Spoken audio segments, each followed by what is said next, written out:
কল্যাণীতে মহকুমা শাসকের অফিসের বাইরে উত্তেজনা। ফর্ম 7 নিয়ে তৃণমূলের বিক্ষোভের মুখে 3 ঘণ্টা ঘেরাও থাকার পর অবশেষে কল্যাণী মহকুমা শাসকের দপ্তরের বাইরে থেকেই ফিরে গেলেন কল্যাণী বিধানসভা কেন্দ্রের বিজেপি বিধায়ক অম্বিকা রায়। তাঁর দাবি, কল্যাণী মহকুমা শাসকের দপ্তর কার্যত তৃণমূলের পার্টি অফিসে পরিণত হয়েছে এবং নির্বাচন কমিশনের কাজে বাধা দেওয়া হচ্ছে।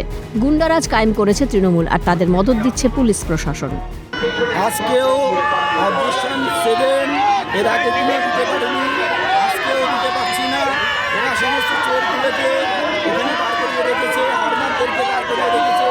আমরা যাতে অবজেকশন 7 জমা না দিতে পারি তার জন্য পুলিশ এদেরকে ইনফরমেশন দিয়ে এদেরকে আটকে রেখেছে এবং আমরা যাতে না দিতে পারি তার জন্য এরা সমস্ত ধরনের প্রয়াস করছে।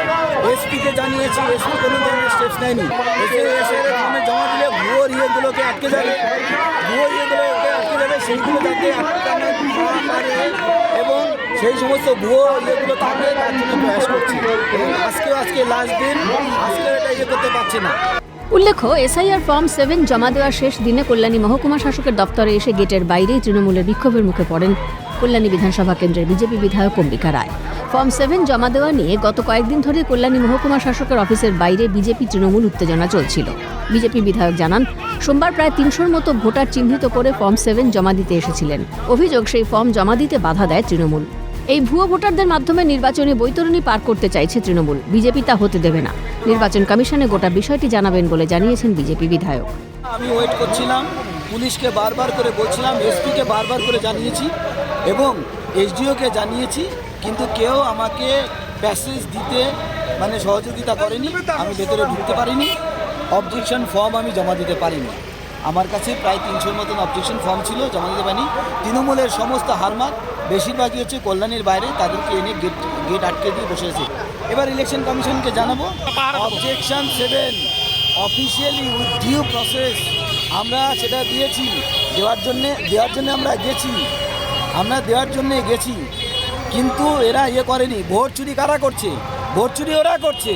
ভোট চুরি হলো অবৈধ ভোটারদেরকে ওরা লিস্টে রাখার চেষ্টা করছে।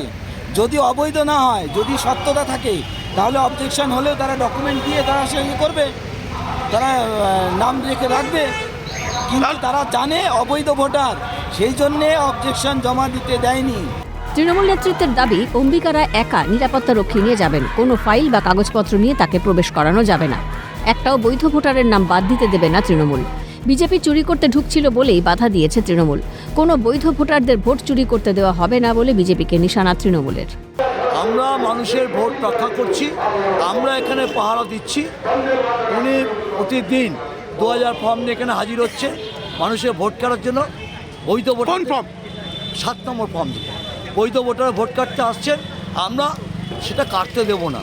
আমাদের বক্তব্য পরিষ্কার, হিয়ারিং হয়ে গেল, হিয়ারিং হচ্ছে, তাহলে নির্বাচন কমিশনের লোকরা এখানে হিয়ারিং করছে, তারপর আবার কি দরকার আছে? তা ওনাকে বলেছিলাম যে আপনি ঢুকুন, আপনি একা আপনার সিকিউরিটি নিয়ে ঢুকুন, আমরা কোথাও আটকাচ্ছি না, কিন্তু আপনি ওই 2000 ফর্ম নিয়ে ফাইল করে যাবেন, ওটা আমরা নিতে দেবো। এসআইআরে ক্রমে চড়ছে পারদ। ইতিমধ্যে কমিশনকে লজিক্যাল ডিসক্রিপেন্সির তালিকা প্রকাশের নির্দেশ দিয়েছে সুপ্রিম কোর্ট। এখন পরিবর্তিত পরিস্থিতির দিকে নজর থাকবে রাজ্যবাসীর। সুবীর দাসের রিপোর্ট, ক্যালকাটা নিউজ।